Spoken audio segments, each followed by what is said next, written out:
E aí, prontos para mais uma dose? Rasta fica horrorizada quando ele propõe que ela seja a nova imperatriz. Ele dá um sorriso, explicando que as imperatrizes mudam com bastante frequência. Trêmula, responde que nem sequer tem uma família nobre. Ele rapidamente retruca que isso é fácil de arrumar, que poderiam pagar um casal nobre para se passar por seus pais, já que provavelmente ela não tem uma família. O rosto dela fica um pouco corado com a ideia. Ele então sugere alguns nobres do seu reino, mas o rosto de Rasta se aborrece, pensando que, se era tão fácil mudar seu status social, por que o imperador não fez isso? Ele a chama de volta à realidade, estalando os dedos e pergunta se ela quer isso.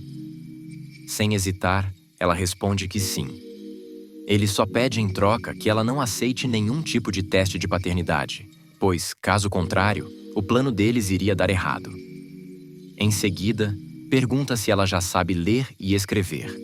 Ela responde que sim, mas apenas o básico.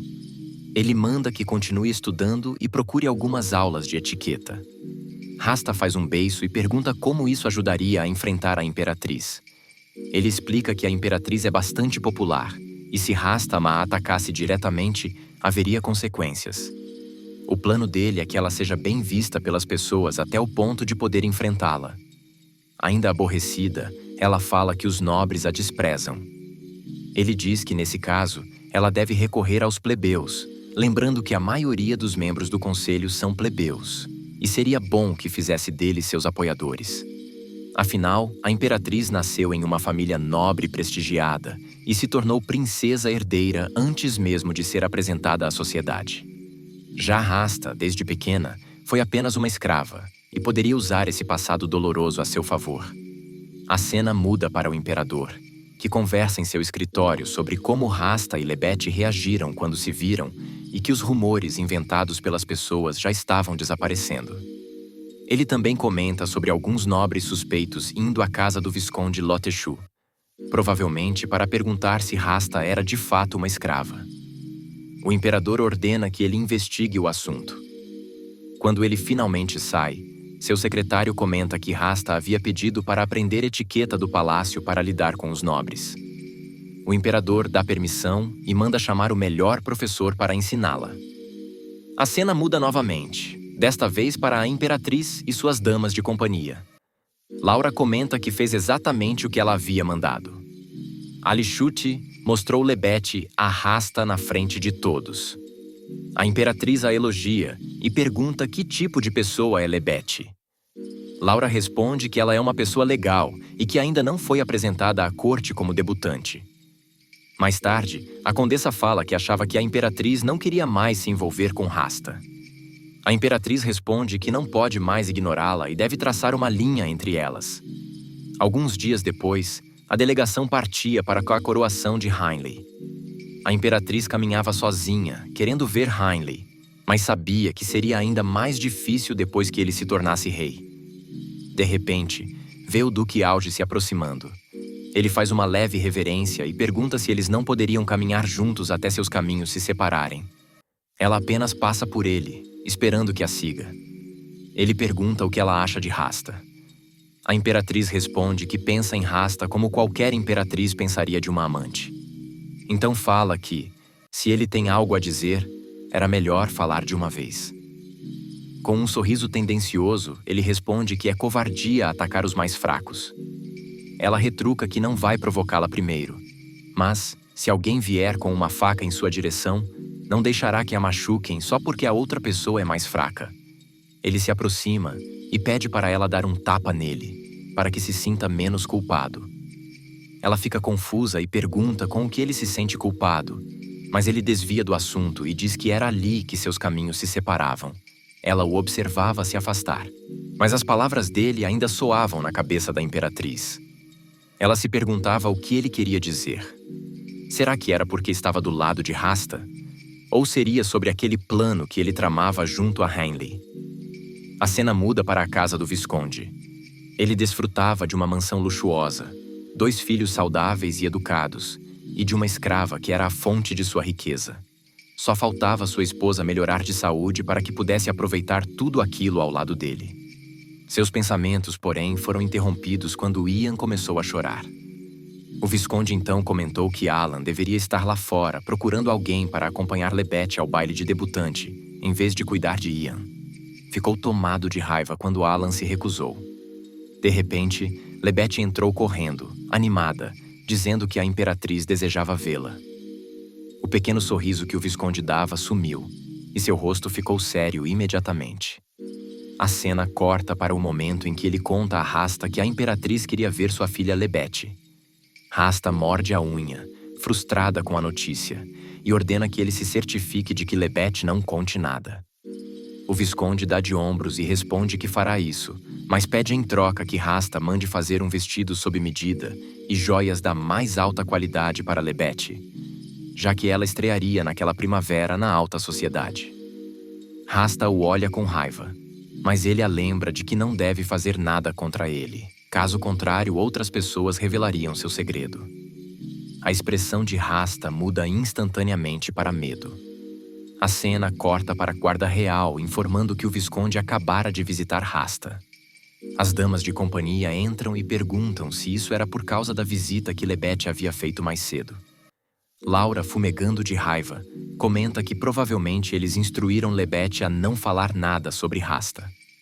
Mas a Imperatriz não queria informação nenhuma de Lebete. Queria apenas deixar um aviso para Rasta. Ela não estava em posição de ser tão arrogante diante da Imperatriz. Algumas horas antes, Lebete se curvava junto com outras damas diante da Imperatriz. Enquanto conversavam e comiam, Lebete se lembrava da conversa que tivera com o pai, de não contar nada sobre Rasta no chá. Ainda assim, olhava para a Imperatriz encantada, pensando que ela não seria capaz de usá-la para obter informações sobre Rasta. Mais tarde, quando o chá já havia terminado, a condessa perguntou por que a Imperatriz não havia feito nenhuma pergunta sobre Rasta. A Imperatriz sorriu e respondeu que aquela criança já havia dito muita coisa. Lebete andava animadamente, até ver Rasta. Sua expressão se fechou instantaneamente. Rasta se aproximou, perguntando o que ela havia falado com a Imperatriz. Lebete deu um sorriso maldoso e respondeu que Rasta nem sequer valeria a pena ser mencionada, que ela era apenas o brinquedinho do imperador. O rosto de Rasta ficou vermelho de raiva, e ela deu um tapa no rosto de Lebete. Quando Lebete estava prestes a revidar, desistiu e apenas passou por Rasta furiosa. Com os olhos cheios de lágrimas, Rasta se perguntou o que o Visconde faria caso Lebete contasse a ele o que havia acontecido. Mais tarde, quando a condessa acomodava a Imperatriz na cama, comentou que Lebete parecia conhecer bem Rasta. A Imperatriz suspirou, mas refletiu consigo mesma que Soviet já sabia que Rasta era uma escrava, e devia haver um motivo muito maior para o Visconde ficar chantageando Rasta. No dia seguinte, Soviet e Navier jantaram juntos. Ele quebrou o silêncio dizendo que soube da festa do chá que ela havia feito com algumas damas no dia anterior. Ela respondeu que precisavam de algo para se animar. Soviet disse que ela deveria dar um tempo no trabalho e cuidar melhor da saúde. Navier estranhou o comportamento dele e se perguntou se estava sendo tão gentil apenas para que ela fosse mais legal com Rasta. Mas logo mudaram de assunto. Falaram sobre como vários magos do reino estavam perdendo a magia ou fingindo ter magia. Enquanto ela refletia sobre como isso seria uma grande perda para o Império, Soviet a trouxe de volta, dizendo que ela deveria sorrir mais. Ela deu um leve sorriso, mas ele retrucou que queria um sorriso verdadeiro, não um que ela treinava na frente do espelho. Então, tocou um sininho. Um mordomo trouxe uma bandeja e a colocou na mesa diante dela. Quando Navier abriu, viu um anel. Ela agradeceu pelo presente, mas, meio aborrecido, Soviet perguntou se ela diria apenas aquilo. Ele apenas suspirou e pediu que ele terminasse a refeição. A cena muda para Rasta folheando um livro com fotos de vários vestidos. Quando devolveu o livro, a designer pediu que ela escolhesse alguns estilos mais simples.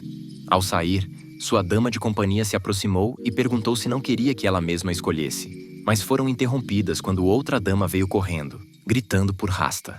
A dama contou que a Imperatriz estava planejando dar uma festa do chá para várias damas que moravam perto do castelo. Mas Rasta não se empolgou. Sabia que a imperatriz não a convidaria e que, mesmo que enviasse um convite, seria apenas para que as pessoas não comentassem sobre o quanto ela era fria. Os dias passaram e os convites já haviam sido enviados. Os olhos de Rasta estavam cheios de lágrimas. Elde se aproximou, tentando consolar Rasta por ainda não ter recebido o convite. Enquanto se sentava ao lado dela, sugeriu que fizesse uma festa do chá no mesmo dia da imperatriz. Rasta respondeu que, com certeza, ninguém iria comparecer à dela. Mas Elde explicou que isso a ajudaria a ganhar o coração do povo. As pessoas que não eram da alta sociedade pensariam que a imperatriz marcou o chá no mesmo dia que o dela de propósito. E acreditariam que a imperatriz a desprezava por ela já ter sido uma mera plebeia. Os dias passaram e finalmente chegou o dia da festa do chá. Algumas damas elogiaram o vestido de Lebete, e a festa ocorreu muito bem. Quando terminou, a imperatriz se aproximou de Lebete e a chamou para dar um passeio no jardim do palácio. Enquanto caminhavam, conversaram tranquilamente, mas então encontraram Rasta e Elge no caminho. A expressão doce de Lebete mudou instantaneamente ao ver Rasta, e a imperatriz notou sua reação. Elge perguntou quem seria a pequena dama. A imperatriz a apresentou, dizendo que gostaria que fosse sua irmã e pediu para que ela se referisse a ela dessa forma. Rasta viu a cena com grande decepção, já que era justamente isso que ela queria da imperatriz. Mais tarde, em um bar qualquer, Corsair escutou alguns plebeus comentando sobre a festa do chá. Eles diziam que a imperatriz havia marcado seu chá no mesmo dia do de Rasta apenas para humilhá-la, e chegaram até mesmo a falar mal do imperador. A cena corta para Falhan contando tudo isso à imperatriz. Ela rapidamente ficou preocupada. Se os plebeus achassem que Soviet era incompetente para governar o reino e decidissem tirá-lo do trono, ela também sofreria consequências e seria expulsa. Então pediu que Falhan vigiasse o Duque Elge, pois provavelmente fora ele quem teve essa ideia. Afinal, aquelas pessoas até falaram mal do imperador. E Elge, sendo um estrangeiro, preferiria que o império ficasse instável. Se realmente houvesse o dedo dele nisso, as coisas poderiam se tornar perigosas. A cena muda para o reino ocidental, onde Heinley havia acabado de se tornar rei. Mais tarde, em seus aposentos, McKenna perguntou por que ele não disse nada quando um nobre qualquer criticou a imperatriz por causa de Rasta. Sentado na cama, Heinley respondeu que, como já estavam planejando uma guerra, não queria que seus súditos pensassem que a imperatriz era o motivo dela.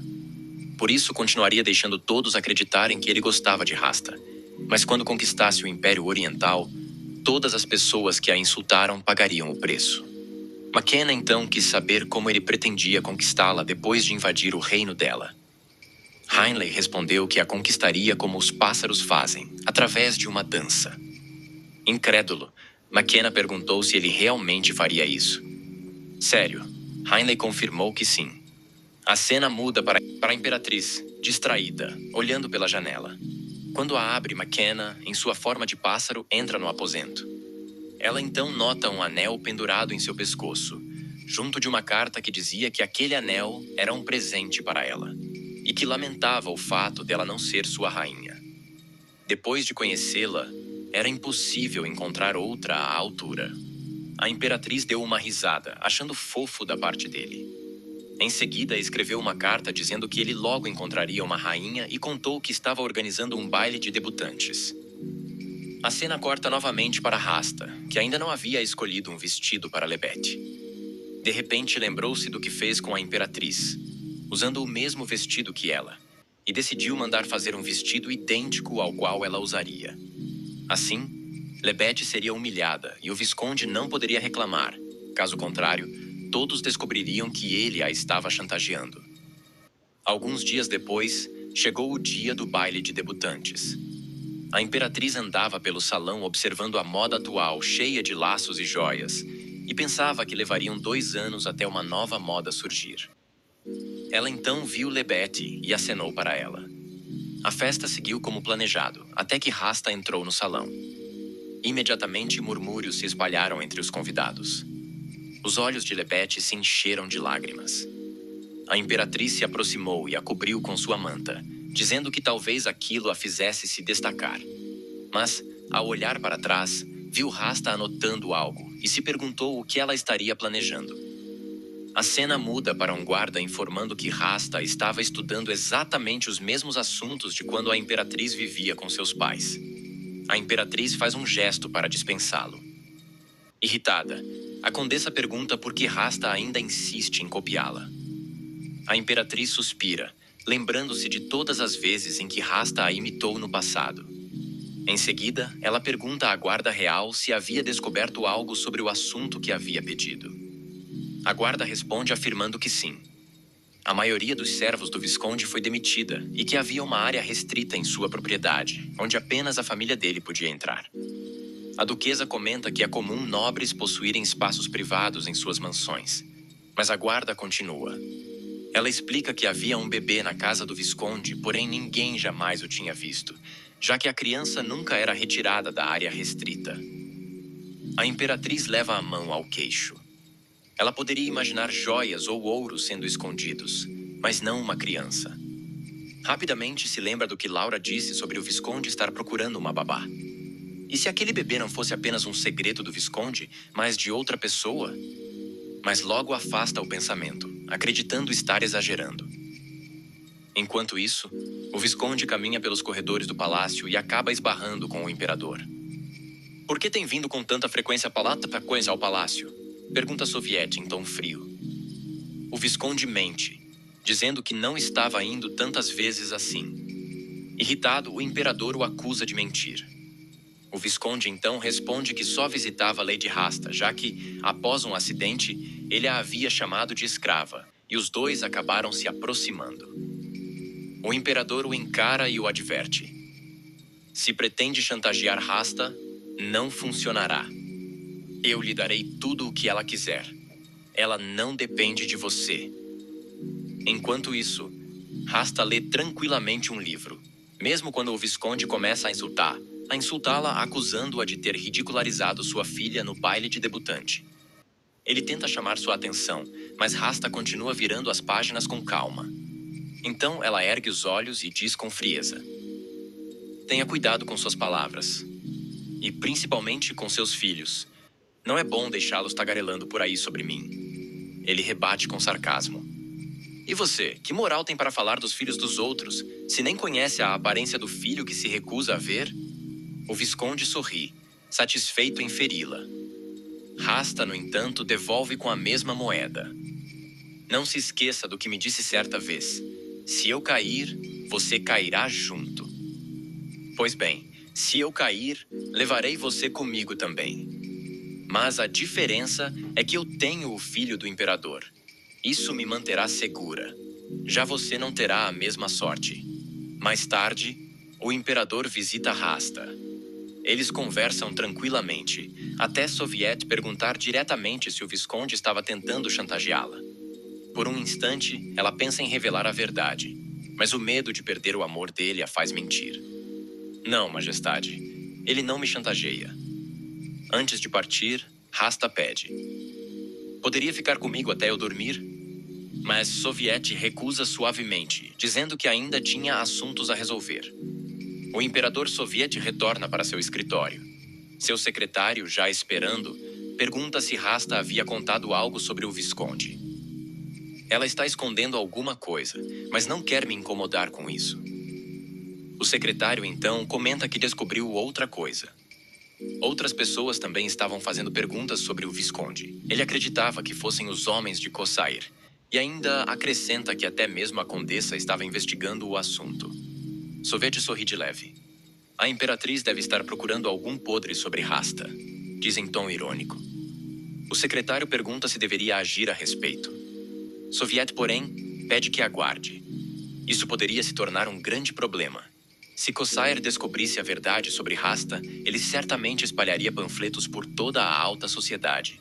Ele temia que seu filho fosse desprezado caso todos soubessem que Rasta era, na verdade, uma escrava fugitiva. Mais tarde, na sala do trono, Soviet e a imperatriz revisavam alguns documentos.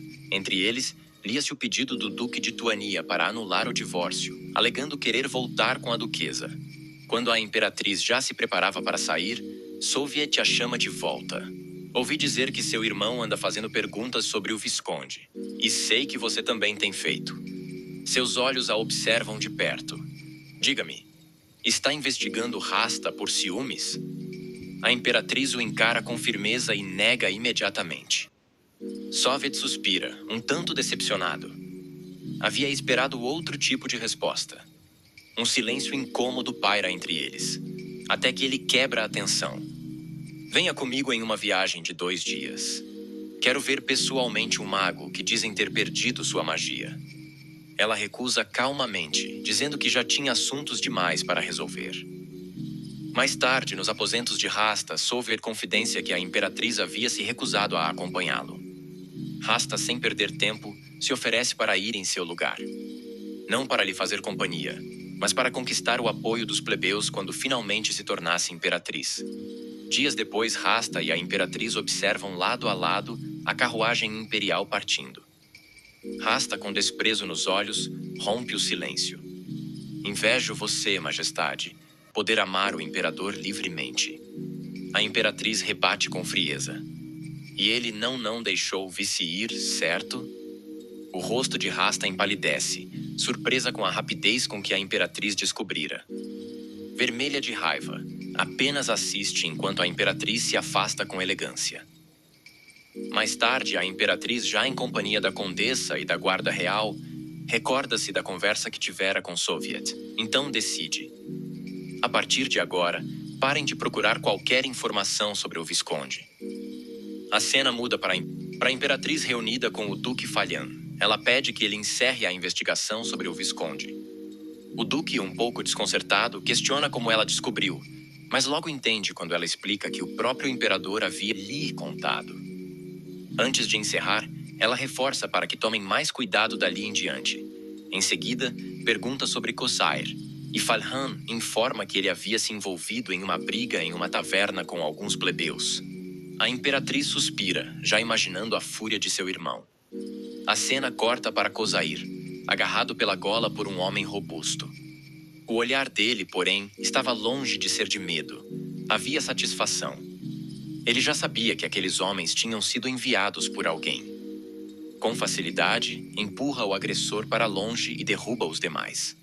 Um dos homens, encurralado, cede à pressão e revela que haviam sido contratados por um nobre de aparência magra e de meia idade. A lembrança do Visconde surge imediatamente na mente de Kosair. Sem perder tempo, Kosair se volta para seu servo e exige saber onde o Visconde estava. A resposta é imediata. Ele havia partido em direção ao palácio. Montando em seus cavalos, partem rapidamente. O Visconde caminhava despreocupado quando foi surpreendido e levado à força. Ao recobrar os sentidos, encontra Kosair diante de si, sorrindo com crueldade. A cena era sufocante. No chão, perto dele, via sua própria orelha decepada. O pavor toma conta, e diante da ameaça, começa a revelar segredos. Primeiro, apenas o que já corria nos corredores. Rasta fora uma escrava fugitiva. Mas, percebendo a impaciência de Kosair, hesita, até finalmente confessar algo mais grave. Com a voz trêmula, revela que Rasta havia dado à luz uma criança.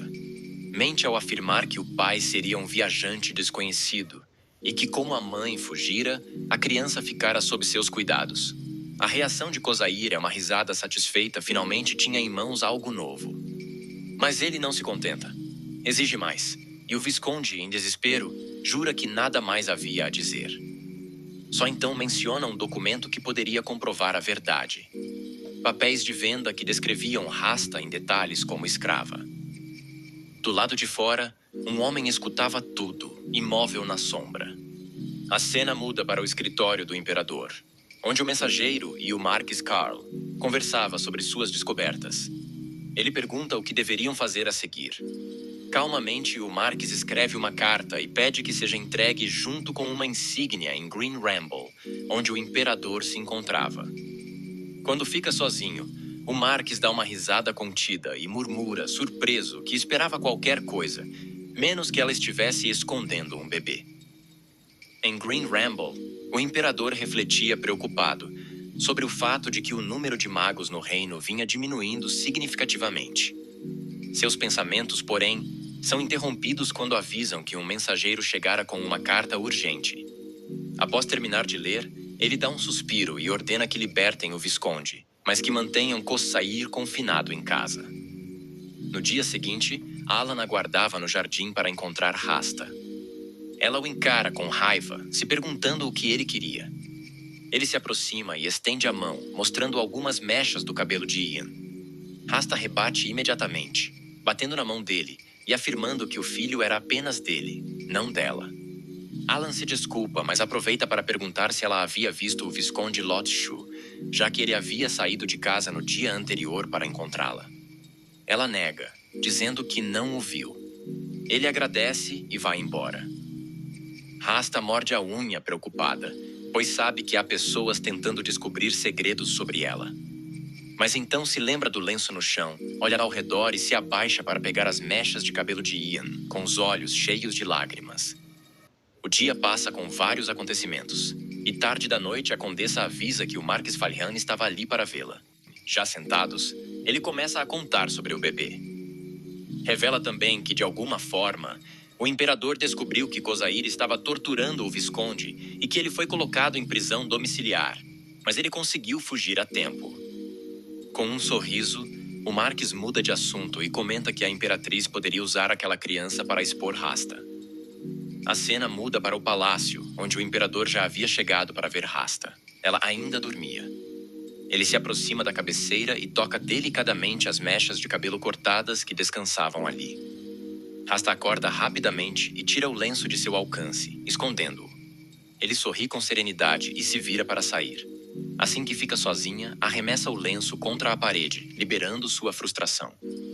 A cena corta para o escritório do imperador, onde o Marquis pergunta se ele já sabe o que fará com Rasta.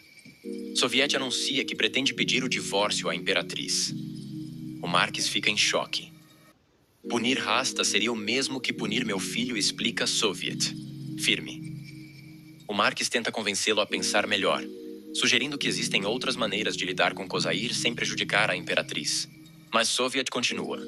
É costume que, após o divórcio, as imperatrizes não se casem novamente. Por isso, ele fará de Rasta sua imperatriz até que seu filho nasça legitimamente, e depois se divorciará para se casar novamente com Navier. O Marquis ainda tenta argumentar que a imperatriz poderia gerar um herdeiro, mas Soviet, sombrio, afirma que ela é infértil. O choque do Marquis é evidente, incapaz de compreender como ele podia dizer algo assim. O Marquis questiona se Soviet reconsideraria o passado de Rasta. Ele responde que não planeja ajudar com o primeiro filho dela, mas também não pretende prejudicá-lo, pois não é de sua conta. Caso alguém se oponha à ascensão de Rasta por ela não vir de uma família nobre, podem pagar um casal nobre para fingir ser seus pais. O Marquis continua levantando obstáculos, perguntando se Rasta se recusar a deixar de ser imperatriz. Soviet responde que ela entenderá e, mesmo que se recuse, ele pode forçá-la, pois possui provas que elaborou com o Visconde e caluniou a duquesa Tuania. O Marquis, assustado, finalmente entende por que o imperador havia pedido para guardar os relatórios sobre ela. Na manhã seguinte, a imperatriz vai até o escritório de Soviet. Eles discutem sobre os magos do reino e ele pergunta sobre a criança que ela estava patrocinando. Ela informa que a magia da pequena havia enfraquecido, mas que estava cuidando dela. Rápida muda o assunto para seu irmão, perguntando quando ele será libertado. O imperador vira o rosto e responde que logo, mas ainda não confia em nada do que Khossair diga ou faça. Ele se aproxima da imperatriz, ficando de frente para ela, e alerta que, se Khossair não mudar seu comportamento até o nascimento de seu filho, será obrigado a bani-lo.